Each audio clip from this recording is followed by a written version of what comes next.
جس کے بارے میں اللہ کے رسول علیہ الصلوۃ والسلام نے فرمایا، حدیث پاک بڑی مشہور ہے کہ ان فی الجنۃ باب یقال له الریان لا يدخله الا صائمون، کہ جنت کے دروازوں میں سے ایک خاص دروازہ ہے جس کا نام ریان ہے، اور اس دروازے کی خاص بات یہ ہے کہ اس دروازے سے صرف روزے والے گزریں گے۔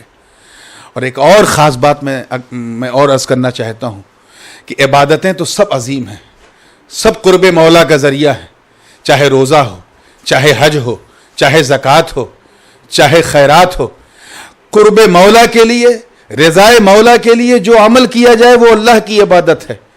ان میں چند عبادات مفروضہ ہیں، دوست یو ہیو ٹو ڈو، جسے آپ کو کرنا ہی کرنا ہے، ان میں نماز بھی ہے، ان میں حج بھی ہے، ان میں زکوٰۃ بھی ہے، ان میں روزہ بھی ہے۔ لیکن اللہ کے رسول صلی اللہ علیہ وسلم کی مشہور حدیث ہے، حدیث قدسی ہے، یعنی اللہ پاک کا ارشاد ہے، اللہ پاک فرماتا ہے الصوم لی وانا اجزی بہ، کہ روزہ میرے لیے ہے اور اس کی جزا میں ہی دوں گا۔ آپ ذرا خیال کریں کہ جزا تو ہر عبادت کی دینے والا مولا ہے، لیکن اللہ تعالیٰ نے کسی کی جزا دینے کی گارنٹی نہیں لی، لیکن روزے کی جزا کی گارنٹی لی ہے، اور اس کی کئی وجہیں مفسرین نے اور محدثین نے بیان کی ہے۔ ایک وجہ میں بیان کر کے اپنی بات کو، اس پہلے سوال کو ختم کروں گا کہ اس کی ایک خاص وجہ جو مجھے سمجھ میں آتی ہے وہ یہ ہے کہ دیگر عبادات میں کہیں نہ کہیں مظاہرے کا پہلو پوشیدہ ہے۔ مثلا نماز آپ جماعت سے پڑھیں گے تو آپ کا پڑھنا دوسرے بھی دیکھ رہے ہیں، زکوٰۃ آپ دے رہے ہیں تو جس کو دے رہے ہیں وہ پانے والا دیکھ رہا ہے کہ آپ دے رہے ہیں، ایسے ہی آپ حج کر رہے ہیں تو آپ کا وقوف عرفہ بہت سے لوگ دیکھ رہے ہیں کہ آپ حج کر رہے ہیں۔ لیکن روزہ وہ خاموش ترین اور خوبصورت عبادت ہے جو بندے اور اس کے مولا کے درمیان ہی ہے۔ روزے دار جانتا ہے کہ میں روزے سے ہوں، اور اس کا مولا جانتا ہے کہ میرا بندہ میری وجہ سے روزے سے ہے، ورنہ تنہائی میں آپ کھا لیں پی لیں کون دیکھنے والا ہے؟ پھر بھی آپ نے روزہ رکھا، اسی لیے اللہ پاک نے فرمایا الصوم لی وانا اجزی بہ، روزہ میرے لیے ہے اور میں ہی اس کی جزا دوں گا۔ حضرت اس موجودہ صورتحال میں جو کورونا وائرس کی وبا کی وجہ سے لوگ اپنے گھروں میں قید ہیں، تو وہ کس طریقے سے رمضان شریف کا فریضہ ادا کریں اور کس طریقے سے تراویح کا؟ یہ ایک وقت کا بہت اہم سوال ہے جس کی طرف آپ نے اشارہ کیا، اور یقیناً اس وقت جو ہے یہ ایک طرف ماہ رمضان جو ہے وہ بالکل دستک دے رہا ہے اور انشاءاللہ تعالیٰ 2 دن میں شروع ہو رہا ہے، اور دوسری طرف پچھلے 2-2.5 مہینے سے پوری دنیا اس وبائی صورتحال کو فیس کر رہی ہے، جس میں قریب 2 لاکھ سے زیادہ دنیا کے لوگ جو ہیں وہ ہلاک ہو گئے۔ ہندوستان میں بھی ہلاکتوں کا سلسلہ تھمنے کا نام نہیں لے رہی۔ اس کی پاداش میں تمام حکومتوں نے لاک ڈاؤن کا اعلان کر رکھا ہے، جس کی زد میں پورا ہندوستان ہے، اور یہ لاک ڈاؤن کب تک رہے گا یہ اللہ ہی بہتر جانے۔ میں یہی کہوں گا کہ اسلام بڑا پریکٹیکل ریلیجین ہے، اصول فقہ کا قاعدہ ہے۔ اس اصول فقہ کہتے ہیں اسلامک لا کو انڈرسٹینڈ کرنے کا جو آلہ ہے اسے اصول فقہ کہتے ہیں، جس کو انگریزی میں جورسپیڈنس کہتے ہیں۔ تو اسلامک لا اینڈ جورسپیڈنس نے ہمیں جو ایک لاہ عمل دیا ہے، ہمیں اس کو فالو کرنے کی ضرورت ہے۔ فقہا فرماتے ہیں، اور اصول یہ ایک کلیہ ہے قاعدے کا، کہ الضرورات تبیح المحظورات، ضرورتیں جو ہیں وہ ناجائز چیز کو جائز کر دیتی ہیں۔ آپ کی پریشانی بڑھتی ہے تو اللہ کی طرف سے آسانی بڑھتی ہے۔ آپ کھڑے ہو کے نماز پڑھیں اگر معذور نہیں ہیں، معذور ہیں تو بیٹھ کے پڑھیں، بیٹھ کے نہیں پڑھ سکتے تو لیٹ کے پڑھیں، لیٹ کے نہیں پڑھ سکتے تو اشاروں سے پڑھیں۔ آپ ٹھنڈے پانی سے وضو نہیں کر سکتے اور گرم پانی ہے نہیں تو آپ تیمم کریں، اگر آپ کو ہلاکت کا خوف ہے تو۔ ایسی بہت ساری صورتیں ہیں جہاں ہمیں اسلام نے مجبور نہیں ہونے دیا، بلکہ آپشنز ہمارے سامنے رکھے۔ رمضان ایک ایسا تہوار ہے، ایک ایسا خوبصورت موقع ہے جس میں بندہ رضائے مولا میں شب و روز گزارتا ہے۔ تو اس لاک ڈاؤن کے زمانے میں یہ کہوں گا کہ ایک ایسا طریقہ، ایک ایسا رویہ اپنائیں کہ لاک کا وائلیشن بھی نہ ہو، کیونکہ اللہ کے رسول نے خود ہی فرمایا کہ یہ وطن کی محبت ایمان کا آدھا حصہ ہے۔ تو یہ جو حب الوطنی کا جذبہ ہے یہ بھی ہمارے ساتھ رہے، ہمارے ملک کا لا بھی نہ بریک ہو، اور ساتھ ہی ساتھ یہ جو وبا ہے یہ ناگہانی طور پر مجھ سے یا کسی غیر سے مجھے ادھر ادھر ٹرانسفر نہ ہو۔ تو اس کا طریقہ یہ ہے کہ پورے ایمان و احتساب کے ساتھ آپ گھر میں رہیں، پوری قناعت کے ساتھ رہیں، پورے صبر و احتساب کے ساتھ رہیں، روزہ رکھیں. جس طرح آپ تمام نمازیں اپنے گھر میں پڑھ رہے ہیں اسی طرح تراویح کی نماز بھی اپنے گھر میں پڑھیں. یاد رکھیں تراویح میں پورا قرآن پاک ختم کرنا یہ سنت ہے، مسنون ہے اور افضل ہے، بہت پسندیدہ ہے. لیکن اگر قرآن پاک آپ کو پورا نہیں یاد ہے، آپ حافظ نہیں ہیں، تو فقرؤوا ما تیسر من القرآن، تو آپ کو جہاں سے میسر ہو، جو بھی آپ کو یاد ہو، آپ اس کی رہنمائی سے اپنی تراویح کو پڑھ سکتے ہیں. اگر آپ کے گھر میں جماعت ہو سکتی ہے تو جماعت سے پڑھیے، نہیں ہو سکتی تو منفرداً تنہا پڑھیے.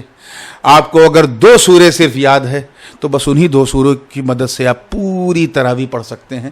یہ کوئی بہت بڑا ایشو نہیں ہے. اس وقت سب سے بڑا ایشو یہ ہے کہ اس بلا سے، اس وبا سے، اس تعاونی کیفیت سے ہم اپنے ملک کو کیسے بچائیں.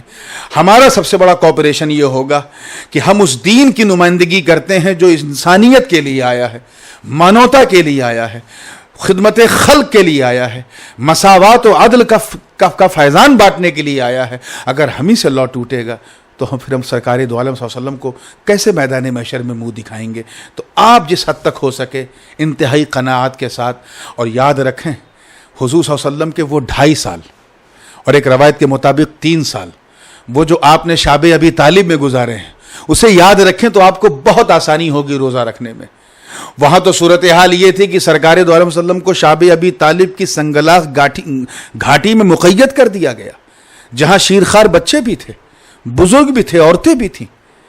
سیرت کی کتابوں میں یہاں تک ہے، حدیث بھی ہے کہ جب بچے روتے تھے دودھ کے لیے تو باہر کفار قریش ٹھٹھے مار کے ہنستے تھے کہ دیکھو محمد اور ان کے قبیلے کو کیا ہو گیا ہے.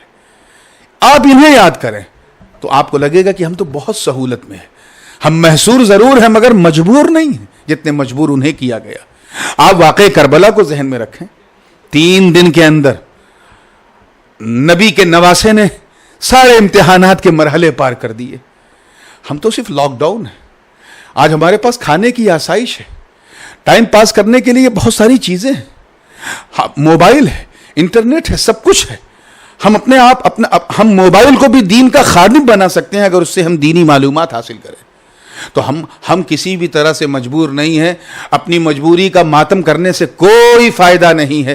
نبی کے سچے امتی ہو تو نبی کی سیرت دیکھو کہ وہ جب لاک ڈاؤن تھے مکے میں تو ان کا طرز عمل کیا تھا، اور ان کے نواسے کو دیکھو جب غریب الوطن ہو کے کربلا میں یکے بعد دیگرے ان کے سامنے ان کے قبیلے کو شہید کیا جا رہا تھا تو ان کا طرز عمل کیا تھا. مجھے امید ہے کہ ہر حسینی جذبہ رکھنے والا انسان اس پہ غور کرے گا تو اس لاک ڈاؤن کی صورت میں انتہائی سکون کے ساتھ وہ رمضان کے مہینے کو گزار پائے گا. دیکھیں پہلے تراویح کا مسئلہ تو آپ سمجھ گئے، اور جمعہ کے تعلق سے بھی علماء تلقین کر رہے ہیں کہ 3 سے 4 لوگ کر دیں.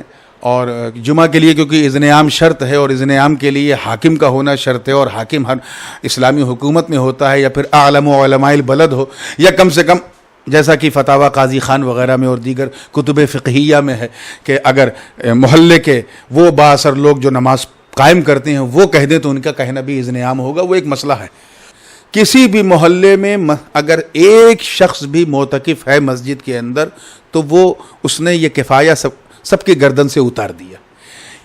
اس اہم فرض کو سب کے گردن سے اتار دیا، سب کی گردن سے اس نے اتار دیا. تو یہ کفایہ ہے. تو 1 یا 1 سے زیادہ 2 یا جتنی بھی حکومت ہمیں اجازت دے کم سے کم 1 ہونا چاہیے معتکف. اس سے زیادہ ہونے کی ضرورت نہیں ہے آج کے ان حالات میں. لیکن اگر 2 تک ممکن ہے اور ہم فزیکل ڈسٹینسنگ کو مینٹین کر سکتے ہیں مسجد کے اندر حالت اعتکاف میں تو یہ بہت بہتر ہے. اور محلے والوں کو چاہیے کہ معتکفین کے کھانے کا، پینے کا، ان کی رہائش و آسائش کا پورا انتظام کریں، کیونکہ وہ لوگوں کی گردن سے اس اہم فریضے کو ہٹانے کے لیے معتکف ہیں. حضرت ایک اہم سوال زکوٰۃ کے تعلق سے. پہلے مدارس حضرات کے لوگ گھروں تک آ جاتے تھے، اس وقت اس لاک ڈاؤن میں ہم کس طریقے سے ان کو یہ بڑا ہی ایک سنگین دور ہے، اور اللہ تعالیٰ اس میں ہم سب کی معاونت فرمائے. رمضان شریف میں ہم زکوٰۃ ادا کرتے ہیں، اور کچھ لوگ رمضان سے پہلے بھی نکال دیتے ہیں، ہولانِ ہول ہو جاتا ہے تو کر دیتے ہیں. اور ظاہر ہے اس صورت میں ہم غربا، مساکین اور جو بھی مستحقین ہیں، مستطیعین ہیں، ان کی مدد کرتے ہیں.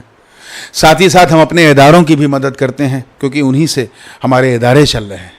لیکن آج صورتحال اتنی ناگفتہ بے ہے کہ جیسا بھی آپ نے سوال کیا کہ ہمارے علماء اور ائمہ مساجد یہ بڑی ناگفتہ صورتحال کو فیس کر رہے ہیں. آئے دن خبریں آ رہی ہیں فلاں مسجد کے امام کے ساتھ یہ بیہیویئر ہوا, فلاں مسجد کے امام کے ساتھ.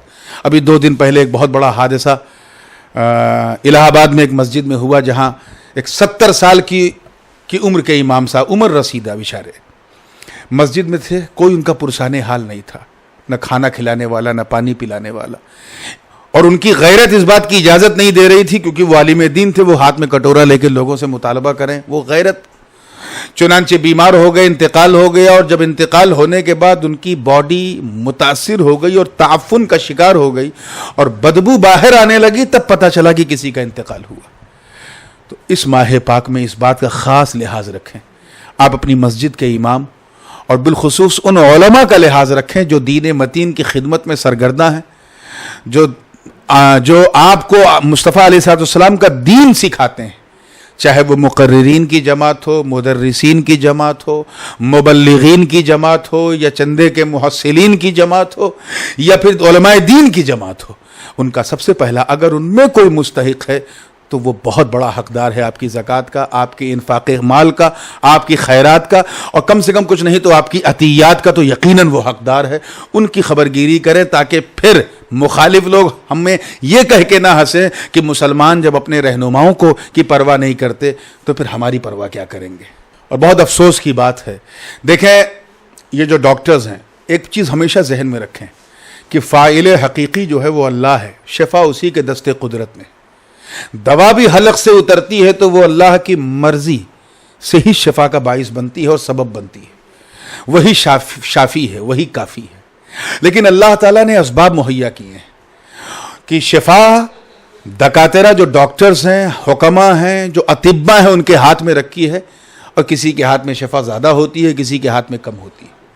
تو یہ جو ہمارے ڈاکٹرز ہیں جو اس وبائی صورتحال میں اپنے آپ کو کسی طرح بچا کچا کے لوگوں کی خدمت کر رہے ہیں, ان کے ساتھ زیادتی جو ہو رہی ہے بہت ہی افسوسناک ہے. قطع نظر اس سے کہ کون کر رہا ہے, جو بھی کر رہا ہے وہ ہندوستان کا ذمہ دار ناگرک نہیں ہے. اگر آپ کو ذمہ دار ناگرک بننا ہے تو آپ کو پوری ذمہ داری کے ساتھ ڈاکٹرز کا خیال رکھنا ہے, نرسوں کا خیال رکھنا ہے, جتنے سرکشا کرمی ہیں جو اپنے رات دن کا آرام چھوڑ کر, اپنے پریوار کو چھوڑ کر ہماری حفاظت کے لیے لگے ہوئے ہیں, ان کا دھیان رکھنا ہے. ان کو بھگانا نہیں ہے, ان کو مارنا نہیں ہے, ان کو دوڑانا نہیں ہے, کوئی ایسی حرکت نہیں کرنا ہے جس سے ہمارے بھارت کی چھوی انٹرنیشنلی جو ہے وہ بدنام ہو, کیونکہ یہ بہت ہی غیر اخلاقی اور غیر انسانی اور بالکل مانوتا کے ورد یہ عمل ہے. مذاق خیز نہ کام کیجیے. یہ سرکشا کرمی ہیں, یہ ڈاکٹرز ہیں, یہ ان کا کیا فائدہ ہے اس میں, ان کو کون سا کریڈٹ مل رہا ہے؟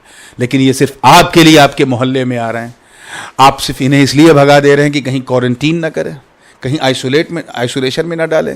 میں اس موقع پہ حکومت ہندوستان سے بھی اس چیز کا مطالبہ کروں گا کہ ہمارے کوارنٹین سینٹرز کو اور ہمارے آئسولیشن وارڈز کو ایسا نہ دکھائیں جیسے وہ جیل ہے.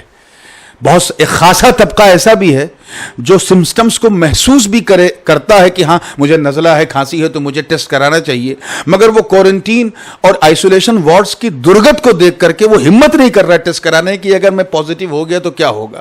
تو میں حکومت کا بھی دھیان اس طرف لانا چاہتا ہوں کہ وہ یہ جیل نہ دکھائیں کہ یہ جیل ہے, بلکہ انہیں وہاں پر اچھی رعایتیں بخشیں, کھانا پینا اچھا دیں, تاکہ لوگ پیش قدمی کریں.